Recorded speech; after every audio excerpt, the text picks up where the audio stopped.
오늘 저는 여러분들과 함께 나눌 말씀의 제목은 왕의 신하의 믿음입니다. 왕의 신하의 믿음. 오늘 본문의 말씀은 요한복음 4장 46절로 53절입니다. 요한복음 4장 46절로 53절에 있는 말씀을 보겠습니다. 예수께서 다시 갈릴리 가나에 이르시니 전에 물로 포도주를 만드시는 곳이라.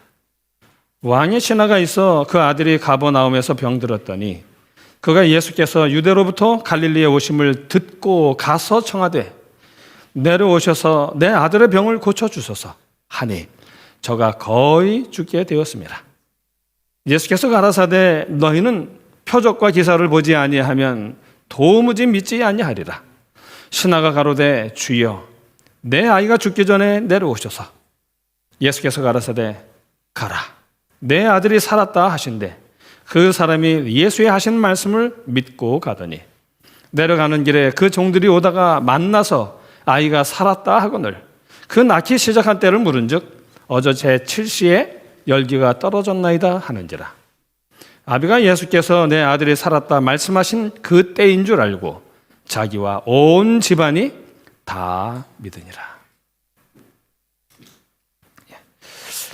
오늘 본문의 말씀은요, 자신의 그 병든 아이를 위해서 예수님께 나아간 왕의 신하의 믿음을 이야기하고 있습니다.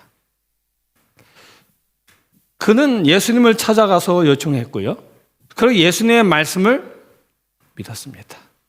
그리고 그 아이가 나음을 입었습니다. 오늘 이 시간 우리는 이 말씀을 살피면서 이 말씀을 통해서 중요한 믿음의 원리들을 우리가 함께 좀 배우기를 원합니다.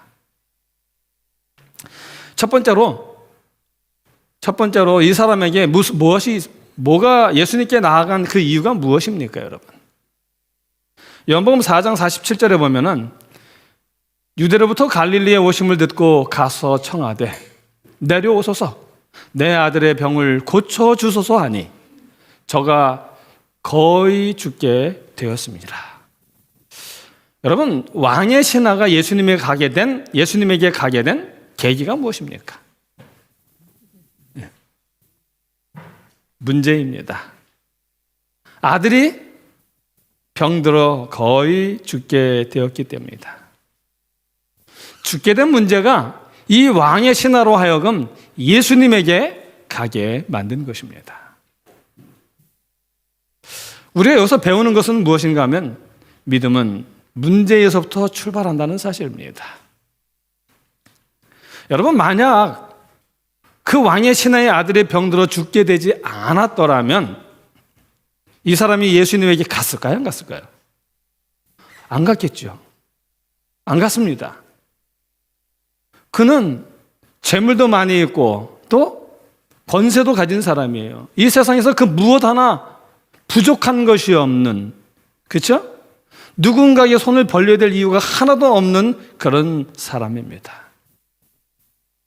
그렇기 때문에 이 사람은요, 아들이 병들어 거의 죽게 되지 않았더라면 결코 예수님을 찾아가지 않았을 사람이라는 것입니다. 이런 의미에서 보면 종종 우리에게 일어나는 모든 문제들은 어쩌면 우리를 하나님이 부르시는 하나님의 음성일 수도 있다는 것입니다.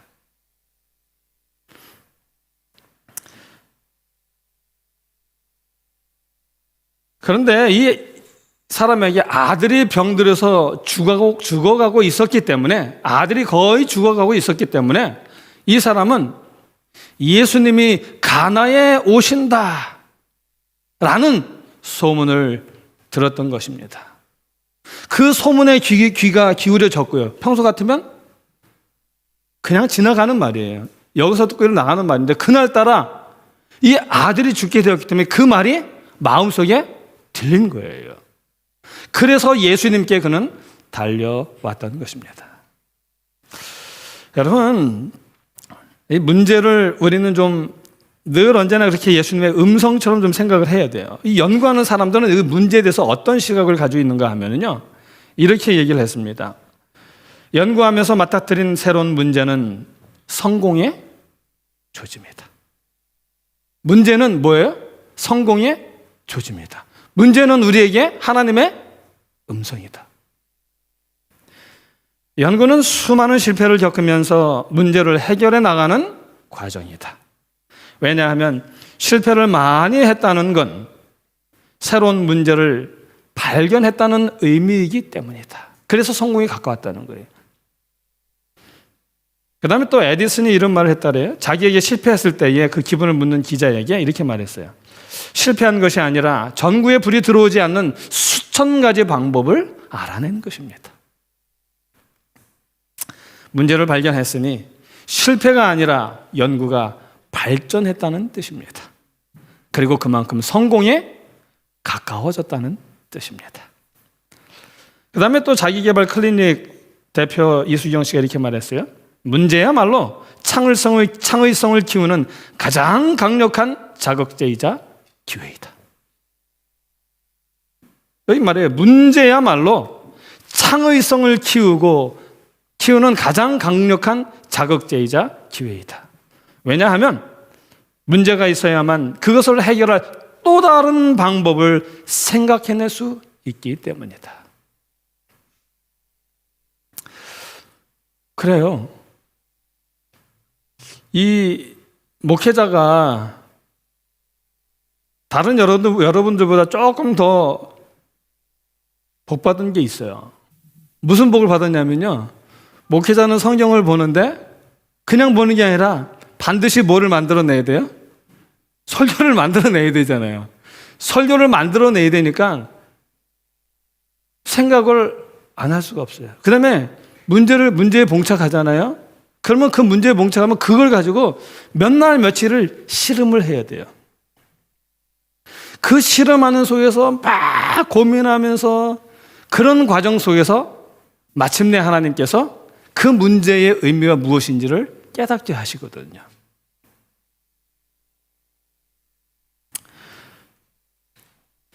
우리 삶에 있어서 문제는 그런 것들이에요. 문제는 나에게 도움이 필요하다는 사실을 깨닫게 해줘요. 제가 늘 함께 기도를 해요. 하나님, 제가 그렇게 성경을 보는데 그냥 도서관에서 이책저책 막 빼내듯이 그냥 제가 막 머릿속에서 다 막 빼낼 수 있게 좀 해주시면 안 되겠습니까? 제가 이렇게 기도를 합니다. 이 설교가 목회를 30년을 했는데 설교가 지금도 힘들어요. 어려워요. 이 설교 한 편 준비하는 게 때로는 과장법을 하면 죽기보다 힘듭니다.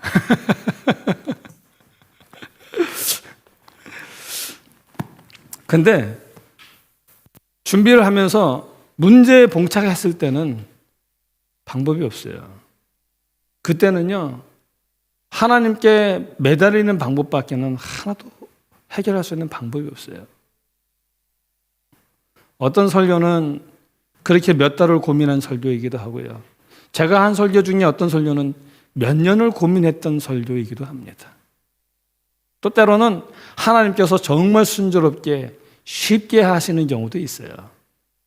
그러나 대부분은요, 반드시 어떤 부분에서 문제에 봉착을 하게 돼요. 그때는 겸손해지게 돼요. 제 생각을 내려놓게 됩니다. 그리고 하나님, 이거를 왜 여기에 기록을 하셨습니까? 무슨 의도로 여기서 기록을 하셨습니까? 왜 말씀을 하셨습니까? 라고 하나님께 질문을 하죠. 그런 고민의 시간이 저의 생각을 내려놓게 하고 저의 가치관을 바꿔놓는 시간입니다. 단순히 설교만 준비되는 시간이 아니라 그 속에서 제가 깎여나가는 시간이죠. 하나님 앞에 다듬어지는 시간이죠.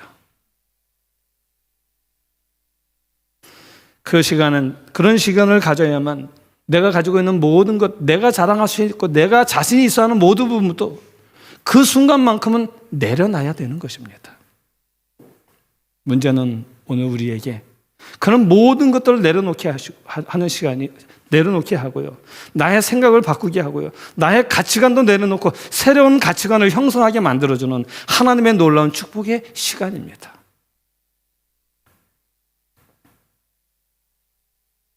그 시간은 힘든 시간이에요. 고통의 시간입니다. 제가 예레미야서 여러분들과 말씀을 나눌 때에 한 번은 너무나 해결이 안 돼갖고 어떤 목사님하고 만나게 돼가지고 제가 이 설교를 해야 되는데 도대체 생각이 좋은 아이디어가 없습니다. 목사님 뭐 좀 없습니까? 물어봤어요. 저보다 선배신데. 그랬더니 뭐 이렇게 얘기를 하시더라고요. 근데 제가 추구하는 방향하고는 너무나 맞지를 않는 방향이었어요. 그때 정말 한 며칠을 고민하다가 해결점을 주셨어요. 그 해결점이 딱 잡히면서 설교가 준비가 딱 된 거예요.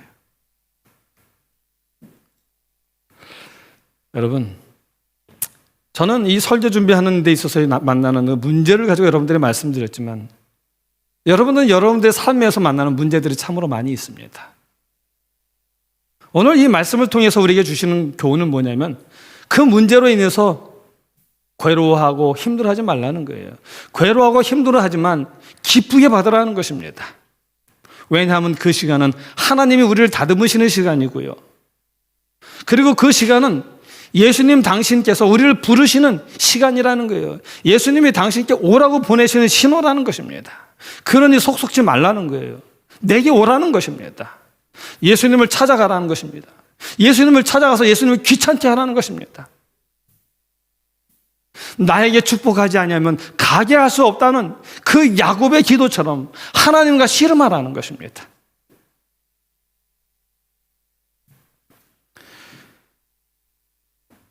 여러분, 이제 우리가 문제가 생기면 하나님께 기도하시기 바랍니다. 기도가 생기면 하나님께 달려가게 되시기를 간절히 바랍니다. 그리고 문제가 생기면 내 힘으로 해결하려고 하지 말고요, 예수님에게 요청하시기 바랍니다. 그러면 그 예수님께서 우리에게 해결의 문제를 어떻게 해결할지 그 키포인트를 우리에게 주실 것입니다. 아무쪼록 문제를 통하여 그렇게 하나님께 더 가까워지고 하나님께 나아가는 아름다운 저와 여러분이 되기를 간절히 바랍니다. 그 다음에 두 번째입니다. 두 번째는 뭐냐면 예수님에게 청하는 것입니다. 이 아버지의 믿음은 아주 연약한 믿음이었어요. 요한복음 4장 47절에 보면 이렇게 말합니다. 그가 예수께서 유대로부터 갈릴리에 오심을 뭐해요? 듣고 가서 청하되. 여기 나옵니다. 이 사람의 믿음은요, 어떤 믿음이냐면 예수님에 대한 소문만 들은 믿음이에요. 예수님의 소문만 듣고 간 믿음이라는 거예요. 아들이 병들어 죽게 생겼는데 소문이 들리는 거예요. 근데 그 예수님이 누구냐 하면 가나의 혼인잔치에서 물을 포도주로 만든 분이라는 소문이에요. 아직 예수님에 대해서 잘 몰라요. 그러나 그 예수님은 물을 포도주로 만든 분이라는 사실만 알고 예수님을 찾아갔던 사람입니다. 그랬기 때문에 그가 예수님을 찾아갔을 때에 그가 예수님에게 요청한 거예요. 나와 함께 가시자고. 빨리 가시자고요. 내 아들이 죽기 전에 빨리 가셔서 내 아들을 좀 고쳐주십시오라고 요청을 했던 것이에요. 재촉했던 거지요. 그의 믿음은 이처럼 예수님이 친히 자기와 함께 가셔야만 자기 아들의 병이 나을 줄 믿는 그런 연약한 믿음이었습니다.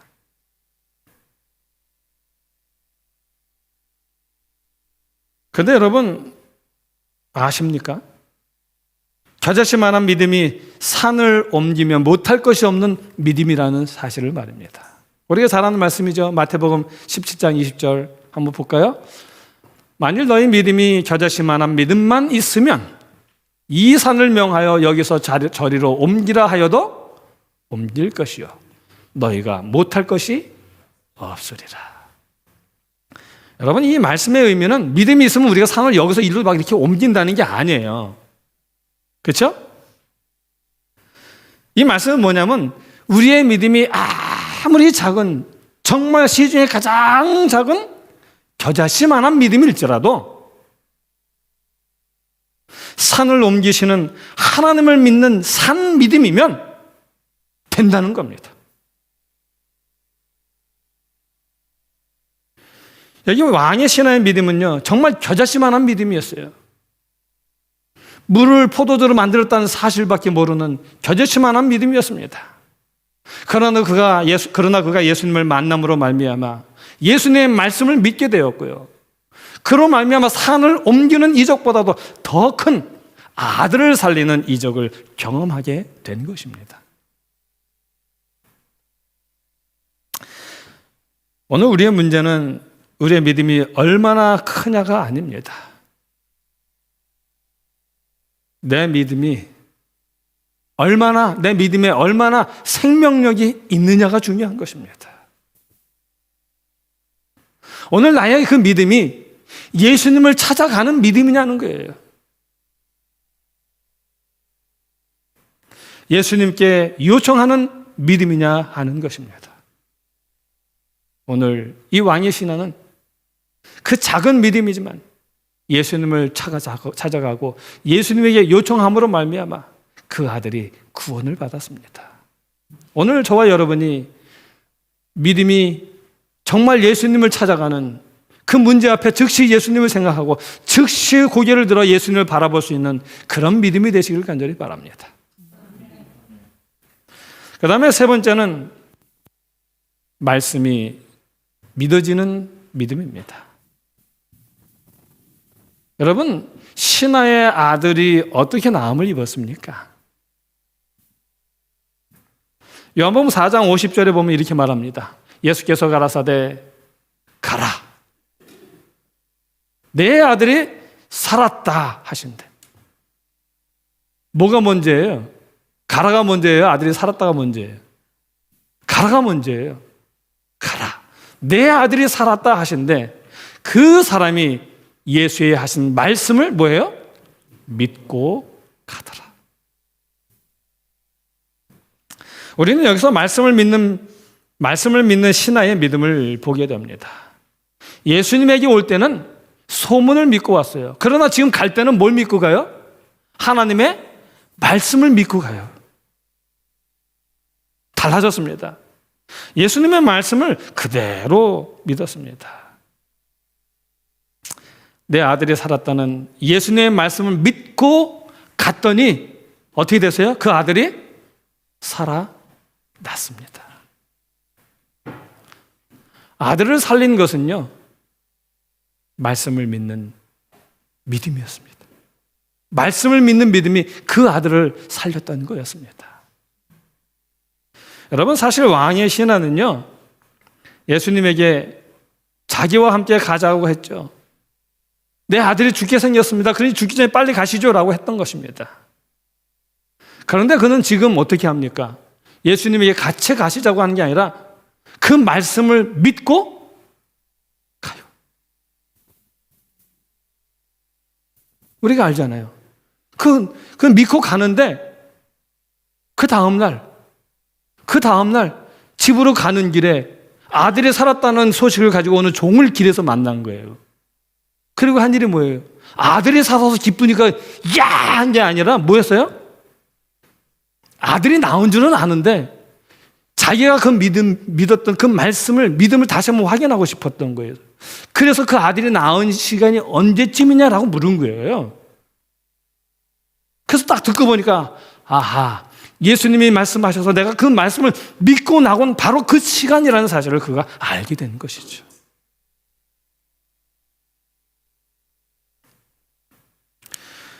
예수님은 신하의 믿음을 통해서 우리에게 참 믿음이 무엇인지를 말씀하십니다. 진정한 믿음은 하나님의 말씀이 믿어지는 거예요. 시대의 소망에 보면 이렇게 기록을 합니다. 시대의 소망에 보면 시대의 소망 198페이지죠. 거기에 보면 이렇게 얘기를 합니다. 그 왕의 신하의 믿음에 대해서 이렇게 얘기를 해요. 예수께서는 그 아버지의 마음속에 당신에 대한 무슨 믿음이요? 조건적인 믿음이 있음을 아셨다. 그 조건적인 믿음이 뭘까요? 그 다음에 나오죠? 그는 자기의 청원이 간청이 허락되지 않으면 예수를 메시아로 받아들이지 않을 작정이었다. 이거 해주면 믿을게 하는 게 그러고 있었다는 거죠. 그 근관이 고민으로 마음을 졸이면서 기다리고 있을 때 예수께서 너희는 표적과 기사를 보지 못하면 도무지 믿지 아니하리라고 말씀하셨다. 예수께서는 그리스도시라는 온갖 증거가 있음에도 불구하고 이 청원자는 자기의 요구를 들어주는 것을 조건으로 예수를 믿기로 작정하였다. 자기의 요구를 들어주는 것을 조건으로 예수를 믿기로 작정하였다. 구주께서는 이 의심하는 믿음을 이적과 표적을 구하지 않은 사마리아인의 단순한 믿음과 대조하셨다. 언제나 당신의 신성의 증거가 되는 그리스도의 말씀은 뭐라고요? 뭐가 되는 말씀이요? 당신의 신성의 증거가 되는 그분의 말씀이에요.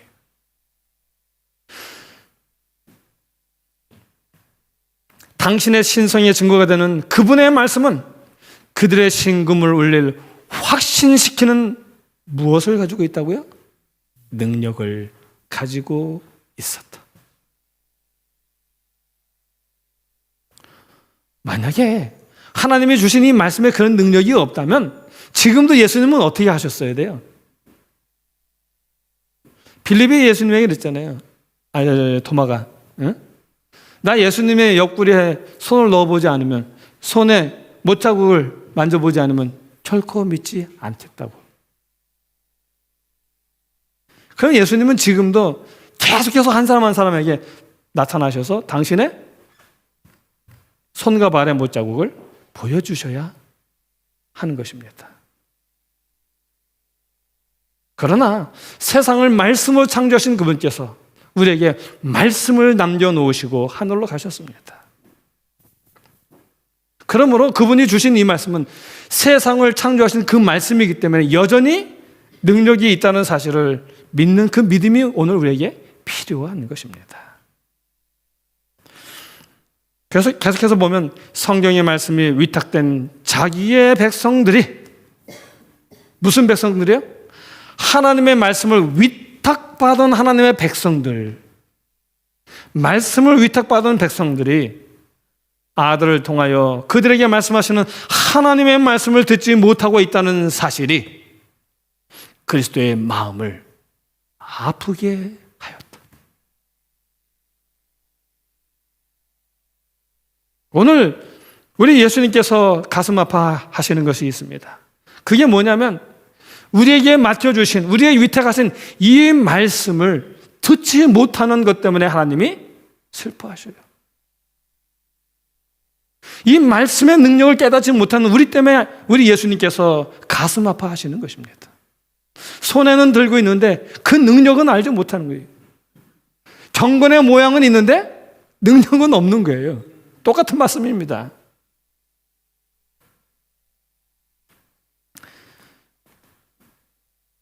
주의 성전에 마당만 밟는 그런 신앙 때문에 하나님이 가슴 아파하신다는 것입니다. 왕의 신하는 자기의 간구가 응답되면 믿고 응답되지 않으면 믿지 않으려고 했습니다. 조건적인 믿음이었습니다. 그런데 여러분, 예수님의 이적의 원리, 이적의 첫 번째 원리가 뭔지 아십니까?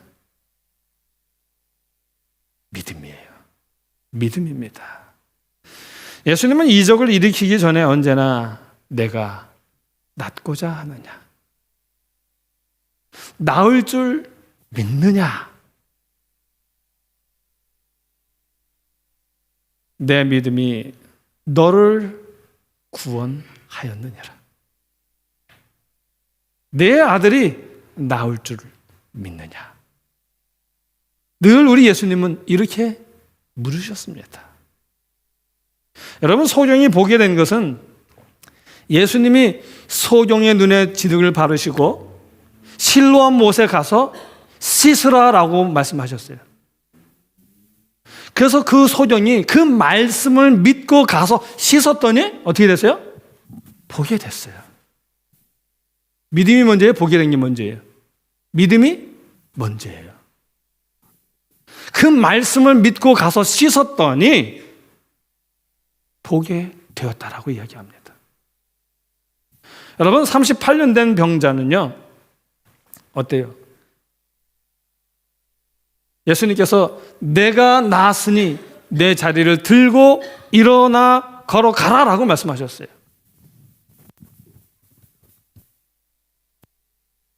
그래서 그가 그 예수님의 말씀을 믿고 자기 자리를 들고 일어나니 걷게 되었죠.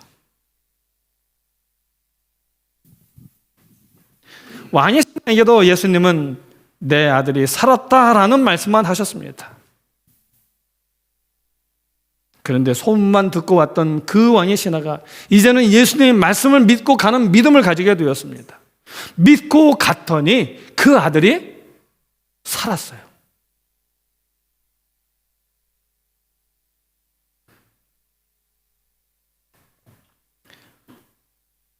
여러분, 표적을 보지 않고 믿는 믿음이 진짜입니다. 응답을 보지 않고 믿는 믿음이 진짜 믿음이에요. 아무 조건 없는 사랑이 진짜 사랑이에요.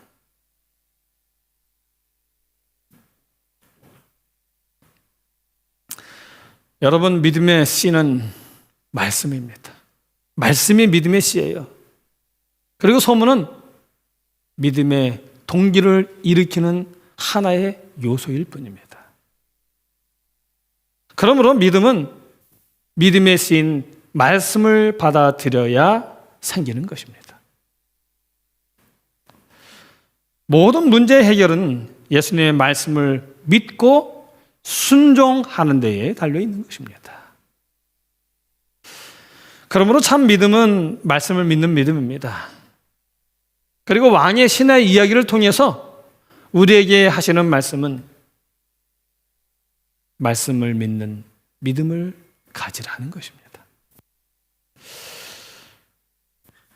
성경은 말씀을 믿는 것이 믿음이라는 이야기로 가득 차 있습니다. 그 중에 하나만 이야기한다면 예수님의 탄생을 이야기할 수 있습니다. 누가복음 1장 34절 36절에 보면은 이렇게 기록을 하고 있습니다. 마리아가 천사에게 말하되 나는 사내를 알지 못하니 어찌 이 일이 있으리이까. 천사가 대답하여 가로되 성령이 내게 임하시고 지극히 높으신 이의 능력이 너를 덮으시리니 이러므로 나실 바 거룩한 자는 하나님의 아들이라 일컬으리라. 대저 하나님의 모든 말씀은 능치 못하심이 없느니라. 그 다음 마리아의 얘기를 들어보십시오. 마리아가 가로되 주의 계집종이오니 말씀대로 내게 이루어지이다. 예수님이 마리아를 통해서 태어나신 것은 그 마리아의 믿음 때문이에요. 그 말씀을 믿는 믿음이죠. 말씀대로 내게 이루어지이다. 이게 진짜 믿음이에요. 그래서 이걸 기록해 놓은 거예요. 여러분, 믿음은 단순한 감정이 아닙니다. 믿음은 말씀을 믿어지는 것이 믿음이에요. 이적을 보았기 때문에 믿는 게 아니라요, 이적이 없어도 말씀이 믿어지는 것이 믿음이에요. 여러분, 예수님이 침례 요한을 여자가 낳은 자 중에 가장 큰 자라 그랬어요. 근데 침례 요한이 뭐 이적을 행했나요? 하나도 행한 게 없거든요. 그는 예수님을 본 적도 없어요. 성령이 함께 하시는 자가 그 자라고 하는 말만 듣고 알았지 몰랐어요. 그 믿음을 가지고 그렇게 믿음으로 그 예수님을 증거했기 때문에 그가 여자가 낳은 자 중에 가장 큰 자인 것입니다. 말씀에 순종하는 것이 진짜 믿음입니다. 왕의 신하가 즉각적으로 말씀을 믿고 순종하는 그 믿음을 보이자 그 결과 그의 온 집이 예수님을 믿게 되는 역사가 일어났습니다. 여러분, 우리 주변에서 이 믿음의 놀라운 역사가 일어나려면요, 말씀을 믿는 믿음이 우리 안에 있어야 돼요. 이적을 믿는 믿음이면 이적을 보여줘야 되는데 어떻게 하시겠습니까? 내 삶에서 말씀을 믿는 그 믿음이 내게 있을 때에 놀라운 역사가 일어나는 것입니다. 이제 말씀을 요약하며 마치겠습니다. 첫 번째, 우리에게 있는 모든 문제는 우리에게 예수님에게 가라는 신호예요. 예수님의 초청입니다. 문제 때문에 소갈이하고 끙끙대지 말고 예수님께 오라는 예수님의 초청입니다. 둘째는 예수님께 요청하라는 거예요. 우리의 믿음이 겨자씨만 할지라도 예수님을 찾아가는, 예수님을 찾을 줄 아는 살아있는 생명력이 있는 믿음이라면 산이 옮겨진다는 것입니다. 그 다음에 세 번째입니다. 예수님의 말씀을 믿으시라는 것입니다. 말씀이 믿어지는 믿음, 조건 없는 순수한 믿음을 가지라고 말씀합니다. 아무쪼록 저와 여러분이 이런 아름다운 믿음을 가짐으로 말미암아 하나님께서 우리의 믿음을 통하여 이루실 놀라운 이적들이 우리의 삶에서 날마다 이루어지게 되기를 간절히 바랍니다. 그래서 정말 우리는 산이 옮겨지는 그 이적보다 더 큰 이적을 보았던 왕의 신하처럼 우리도 그런 이적을 보게 되는 아름다운 축복을 우리 모두 누리게 되기를 간절히 바라면서 오늘의 말씀을 마치겠습니다.